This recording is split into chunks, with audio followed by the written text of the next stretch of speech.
You ask Tiger to solve. This deals with linear equations with one unknown.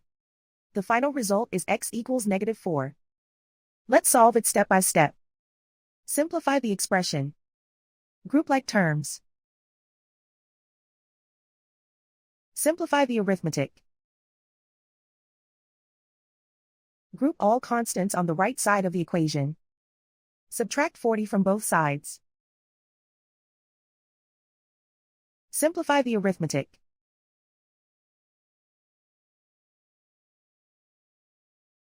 Isolate the x. Divide both sides by 10. Simplify the fraction. Find the greatest common factor of the numerator and denominator. Factor out and cancel the greatest common factor.